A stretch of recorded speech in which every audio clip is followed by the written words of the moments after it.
Karena orang yang mengucapkan selamat Natal, maka dia sudah mengakui 3. Ulama-ulama Al-Azhar berkunjung kepada pimpinan umat Kristiani mengucapkan selamat Natal.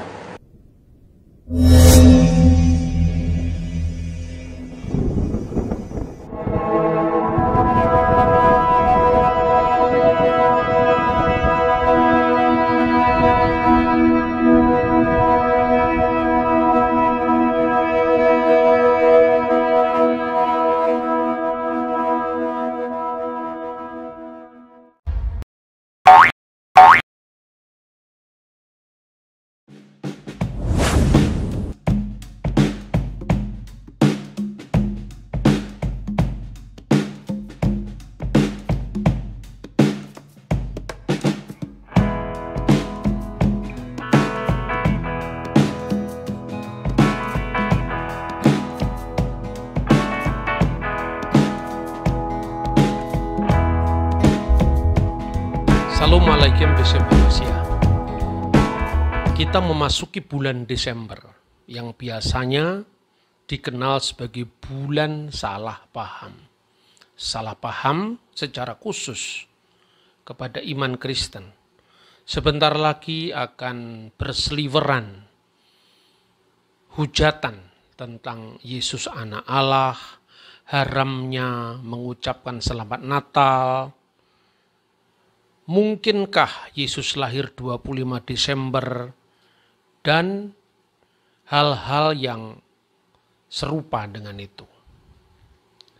Padahal saudara-saudara, dalam konteks hubungan Kristen Islam di Indonesia, ini seringkali dilihat secara simplistis, seolah-olah haramnya ucapan Natal oleh kelompok Islam tertentu itu secara representatif dianggap mewakili seluruh umat Islam. Inilah yang harus kita cegah. Jangan sampai terjadi penilaian yang hantam kromoisme. Ternyata tidak semua ulama mengharamkan ucapan selamat Natal. Untuk lebih jelasnya mari kita saksikan dulu tayangan berikut. Nah kalau kita tersinggung kan mestinya kita kepret, betul? Kurang ajar lu, anak Tuhan dari mana? Kalau Yesus anak Tuhan, bidangnya siapa? Ada video Ustadz Adi Hidayat, maafkan aku saudaraku Nasrani, aku tidak bisa mengucapkan selamat Natal. Karena orang yang mengucapkan selamat Natal, maka dia sudah mengakui 3. Yang pertama, mengakui bahwa Isa anak Tuhan. Yang kedua, mengakui bahwa Isa lahir 25 Desember. Yang ketiga, mengakui bahwa Isa mati di palang salib. Ketiga-tiga ini dibantah oleh Al-Quran. Bahwa Isa anak Tuhan dibantah. Laqad kafaral ladzina qalu innallaha salisu salasah. Kafirlah orang yang mengatakan Isa Trinitas dan anak Tuhan. Tentang Nabi Isa lahir tanggal 25 Desember dibantah. Ketika Maryam memegang Isa, tidak ada makanan karena terlahir di tepian kota. Allah memerintahkan menggoncang pangkal batang pohon korma. Tusakit alaiki rutaban jania. Gugur buah korma yang mengkal. Buah korma mengkal ada pada musim panas bulan Juli Agustus. Ketika Isa lahir, kambing-kambing sedang digembalakan di padang rumput. Sedangkan bulan 12 rumput tidak tumbuh karena tertutup salju.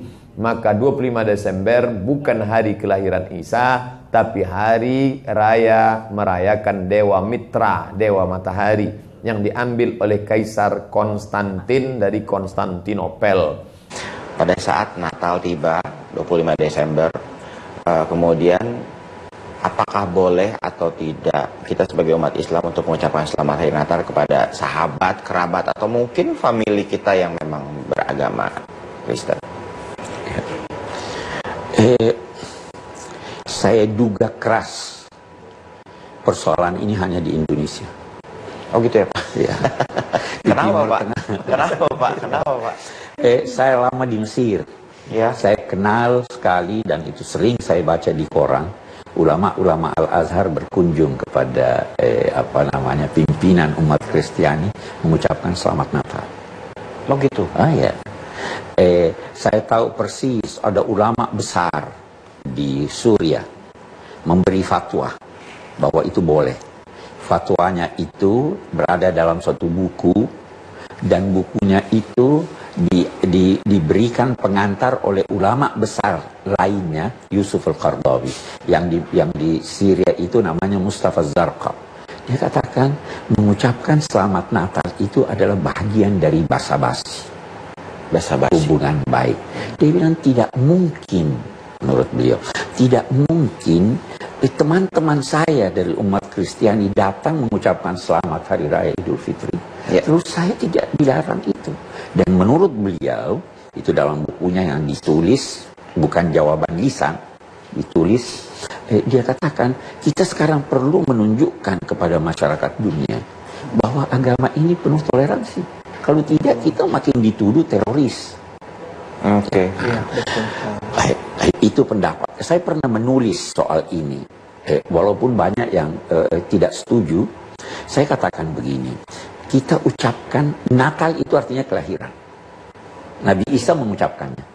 Kalau kita baca ayat ini dan kita terjemahkan, boleh atau tidak? Boleh. Ya toh? Boleh kita baca.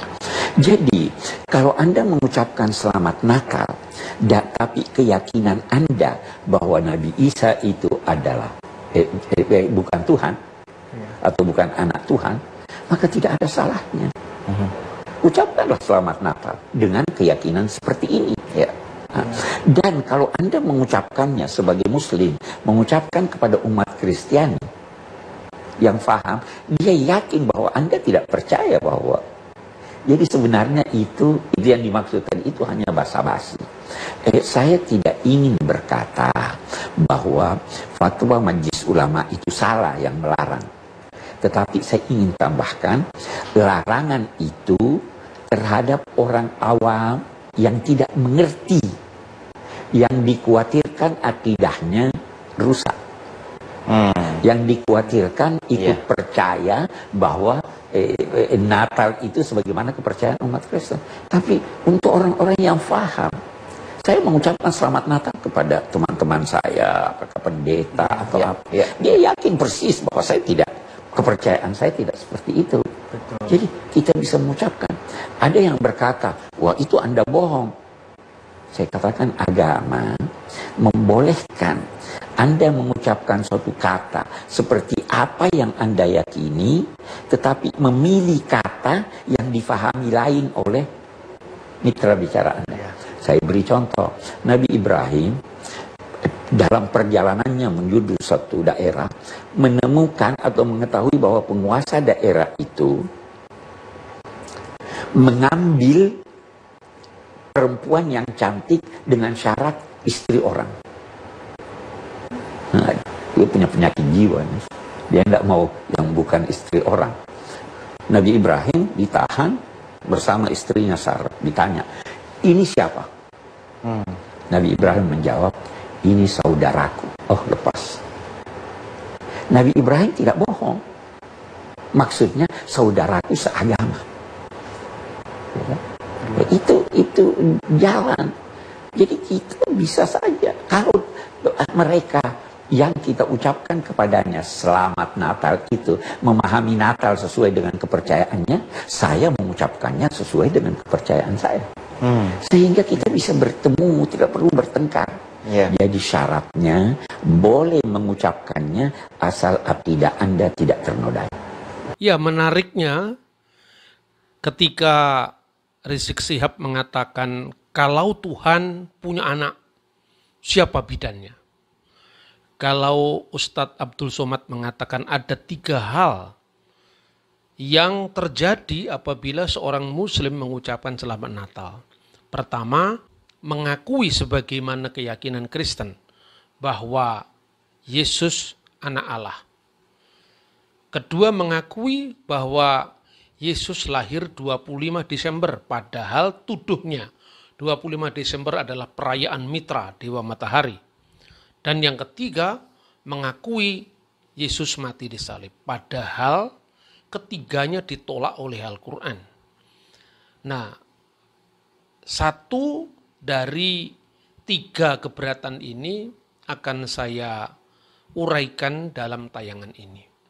Tetapi menurut Profesor Dr. Quraish Shihab, seorang ahli tafsir yang sangat mumpuni di Indonesia, ternyata membolehkan ucapan Selamat Natal dengan catatan bahwa orang Islam memahami Isa Al-Masih di dalam perspektif teologisnya sendiri, Al-Quran, bukan sebagai anak Allah, bukan sebagai Tuhan. Kalau itu tidak ada masalah.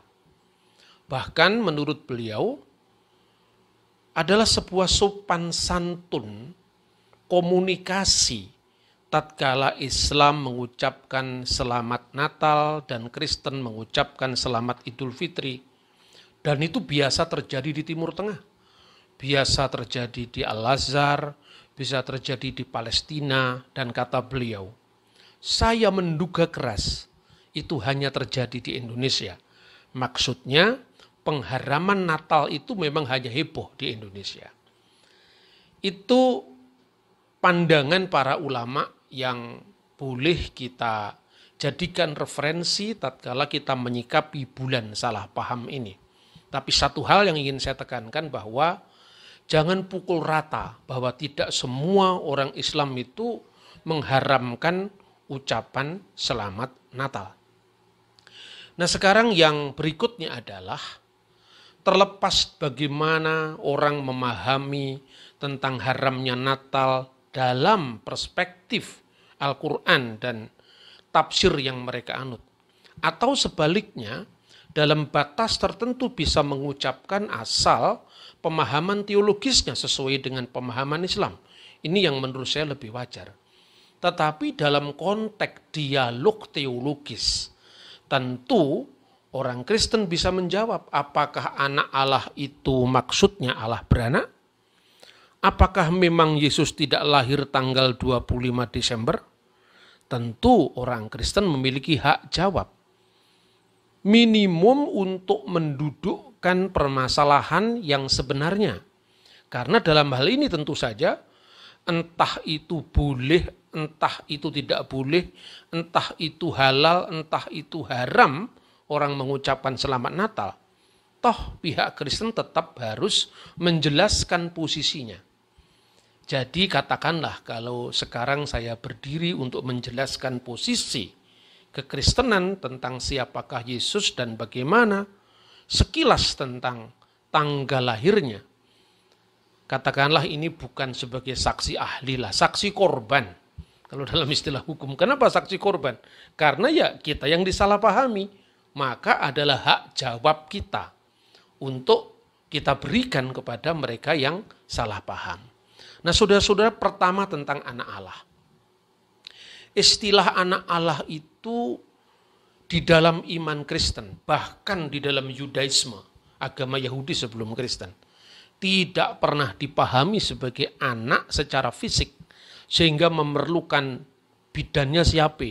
Tidak perlu seperti itu. Nah, saya akan menguraikan fakta-fakta Alkitab dan fakta-fakta sejarah tentang istilah anak Allah atau anak-anak Allah. Yang pertama, istilah anak-anak Allah dalam pengertian metafora, dalam pengertian perumpamaan, ini tidak hanya dijumpai dalam iman Kristen. Jauh sebelum masa Kristen itu sudah dipakai. Misalnya, penemuan naskah-naskah Laut Mati yang spektakuler tahun 1947. Di antara naskah-naskah yang ditemukan di Laut Mati atau di Wadi Qumran, selain naskah-naskah Alkitab Perjanjian Lama yang berusia lebih dari 2000 tahun. Dan ini adalah penemuan sejarah yang terspektakuler di dunia.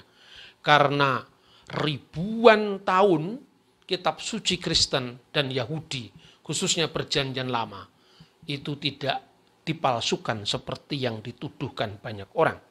Yang kedua, ada naskah-naskah yang memang ditulis oleh sekte Yahad atau kelompok Yahudi yang memisahkan diri dari Bait Allah kira-kira abad kedua sebelum Masehi. Di sana ada satu naskah yang sangat terkenal yang berjudul Milkamah bini Ur wa bini Khosek. Naskah peperangan antara anak-anak terang dan anak-anak gelap. Nah, disebut anak terang dan anak-anak gelap tentu tidak harus bertanya siapakah istrinya terang, siapa bidannya Pak Gelap, tentu bukan itu. Itu satu perumpamaan. Dan dalam latar belakang yang sama, maka apabila di dalam Injil dan Perjanjian Baru ada istilah anak-anak terang misalnya. Di dalam Efesus pasal 5 ayat 6. Hiduplah sebagai anak-anak terang. Atau berjalanlah sebagai anak-anak terang. Di dalam bahasa Suryani atau bahasa Aramaik adalah Benai Nuhra. Benai Nuhra hakil hakana haleko. Hendaklah kamu berjalan sebagai anak-anak terang. Mengapa? Karena Tuhan, karena Allah itu diibaratkan sebagai terang. Maka ada ungkapan Allah Nuhra. Allah itu adalah terang. Dan saya kira Anda bisa bandingkan misalnya di dalam Al-Quran surah Nur. Allahu nurus samawati wal ard dan seterusnya. Jadi itu adalah perumpamaan-perumpamaan yang tidak bisa dipahami secara harfiah. Begitu juga apabila istilah anak-anak Allah itu diterapkan. Tidak harus dipahami Allah itu beranak seprimitif keyakinan orang-orang Arab pra-Islam yang kemudian diluruskan oleh Islam. Maka muncullah kata-kata lam yalid walam yulad walam yakulahu kufuwan ahad. Harus saya jelaskan saudara-saudara. Umat Kristen 1000% percaya bahwa Allah itu lam yalid walam yulad. Karena memang konteksnya ketika ungkapan itu muncul. Sorry, saya tidak ingin memasuki wilayah tafsir agama lain, tidak. Tetapi saya membaca sendiri dalam tafsir-tafsir Al-Quran yang sudah beredar dan ditulis. Bahwa konteksnya lam yalid walam yulad itu terutama diarahkan kepada keyakinan jahiliyah pra-Islam. Di mana Al-Lata, Al-Usa, dan Manat itu disebut sebagai putri-putri Allah. Banatullah. Tapi tentu ini berbeda tatkala iman Kristen menggunakan idiom anak-anak Allah. Di dalam bahasa Ibrani Bene Elohim. Di dalam bahasa Arab Ibnullah, ya, Ibnullah. Saya bisa membaca misalnya penggunaan kata jamak dari kata anak-anak Allah itu diterapkan bagi orang-orang yang membawa damai. Isa Al-Masih atau Yesus Kristus mengucapkan ini dalam lisannya sendiri, dalam bahasa yang dipakai oleh Yesus.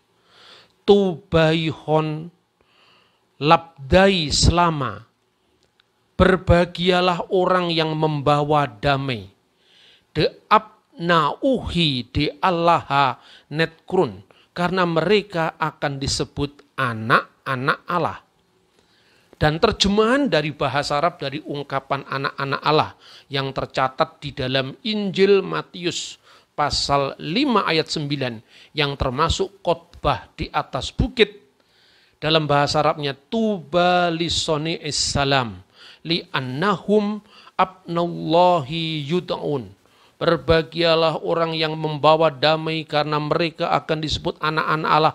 Ini satu ayat yang diucapkan dalam pidato Natal oleh Presiden Yasser Arafat setiap tahun dalam Natalan di Bethlehem. Nah saudara-saudara, jadi anak Allah ini maknanya bukan Allah itu beranak secara fisik. Dan banyak kata lain di dalam bahasa Ibrani, bahasa Aramaik, bahasa Arab yang tercatat di dalam teks-teks kekristenan itu tidak bermakna Allah itu beranak secara fisik. Kata yalat yang artinya anak atau memperanakkan itu sering muncul dalam ungkapan toledot. Toledot itu artinya bisa silsilah, ya, secara genealogis, bisa dalam pengertian book generation, ya, tapi juga bisa dalam pengertian riwayat langit dan bumi. Jadi bukan sekedar anak-anak secara fisik yang diperanakkan, tetapi asal-usul itu juga bisa disebut Toledot. Misalnya di dalam kitab Taurat, Sefer Bereshit atau kitab Kejadian pasal 2 ayat 4 disebutkan Eleh Toledot Hasamayim Ve'et Sa'aret. Inilah riwayat langit dan bumi. Maksudnya riwayat langit dan bumi pada hari dia diciptakan oleh Tuhan. Tetapi juga bahasa yang sama, kata Toledot yang berasal dari kata yelet tadi juga dipahami sebagai silsilah. Misalnya di dalam kitab Taurat pula, kitab Kejadian pasal 5 misalnya ayat 1. Zeh Sefer Toledot Adam. Inilah silsilah dari Adam, Bayom Baru Elohim, ketika diciptakan oleh Allah. Nah, di dalam makna silsilah secara daging, silsilah secara fisik, Yesus juga disebut keturunan Daud, keturunan Abraham. Dan buku silsilah itu dinamakan Ketaba de Ziliduteh. Zilidut, Ilidut itu Toledot di dalam bahasa Ibrani. Ketaba de Ziliduteh. Ya, inilah silsilah de Iso Mesiha dari Yesus Kristus breh di David breh di Abraham. Anak Daud artinya keturunan Daud, anak Abraham artinya keturunan Abraham, tidak anak secara langsung dalam pengertian diperanakkan. Sebab Yesus diperanakkan oleh Bunda Maria. Nah, inilah penggunaan kata-kata Arab atau Ibrani atau Aramaik dengan anak. Dan bahasa Arab pun juga demikian. Kata bin itu tidak hanya berarti anak secara langsung, tapi juga keturunan. Misalnya, kitab Miladi Yesu Al-Masih ibnu Dawud ibnu Ibrahim. Inilah silsilah Yesus Kristus, anak Daud, anak Ibrahim. Artinya keturunan Daud, keturunan Ibrahim. Jadi orang-orang yang membawa damai disebut anak-anak Allah. Orang-orang yang cinta damai, siapapun orangnya, apapun agamanya, dia disebut anak-anak Allah. Ini terminologi Injil. Tetapi juga Raja Israel kuno disebut anak Allah. Dan puncak dari pemahaman tentang anak Allah itu, di dalam kitab Perjanjian Baru disebut monogenes theos. Anak Allah yang tunggal yang diterapkan untuk Yesus Kristus. Penerapan kata anak Allah yang tunggal untuk Yesus Kristus itu merujuk kepada praeksistensi Kristus sebagai firman Allah. Sebagai firman yang kekal, yang bersama-sama dengan Allah dan tidak lain kecuali Allah sendiri. Bukan merujuk pada kemanusiaan Yesus ketika dia turun atau nuzul menjadi manusia. Oleh karena itu iman Kristen mengakui sepenuhnya Yesus itu adalah ilahi sebagai firman Allah yang adalah Allah, dan sepenuhnya insani ketika dia turun ke dunia menjadi manusia dan dilahirkan oleh Maryam al-Adro atau sang perawan Maryam. Maka di dalam iman Kristen sepanjang segala abad mengikrarkan dalam kanun al-iman, dalam pengakuan iman mereka bahwa Yesus al-Masih, bahwa Yesus Kristus itu kamilu billahud wa kamilu bin nasud. Jadi sepenuhnya Allah dan sepenuhnya manusia. Nah, mungkin saudara-saudara muslim bertanya-tanya, bagaimana itu bisa dipahami? Ya tentu Anda tidak harus percaya, karena ini keyakinan Kristen. Sama ketika misalnya orang Kristen dengan hormat menyebut Nabi Muhammad SAW, tapi tidak dalam posisi meyakini seperti kenabian dalam konsep Islam. Seperti juga kita orang Muslim, kita orang Kristen, kita orang non-Buddha mengakui bahwa Siddhartha Gautama adalah sang Buddha yang mendapatkan pencerahan dari Tuhan. Tidak harus berarti kita memahami dalam perspektif agama Buddha. Ini adalah sopan santun dalam komunitas. Apalagi jauh sebelum negara-negara lain mengenal bagaimana hubungan antar agama yang begitu harmonis, kita sudah mengenal Bhinneka Tunggal Ika. Jadi dalam posisi agree in disagreement, setuju dalam ketidaksetujuan. Anda tidak harus meyakini karena Anda memang seorang Muslim. Anda tidak harus meyakini karena Anda seorang Buddhis terhadap iman Kristen. Tetapi minimum Anda memahami dan tidak melakukan kesalahpahaman yang berlarut-larut tentang iman orang lain.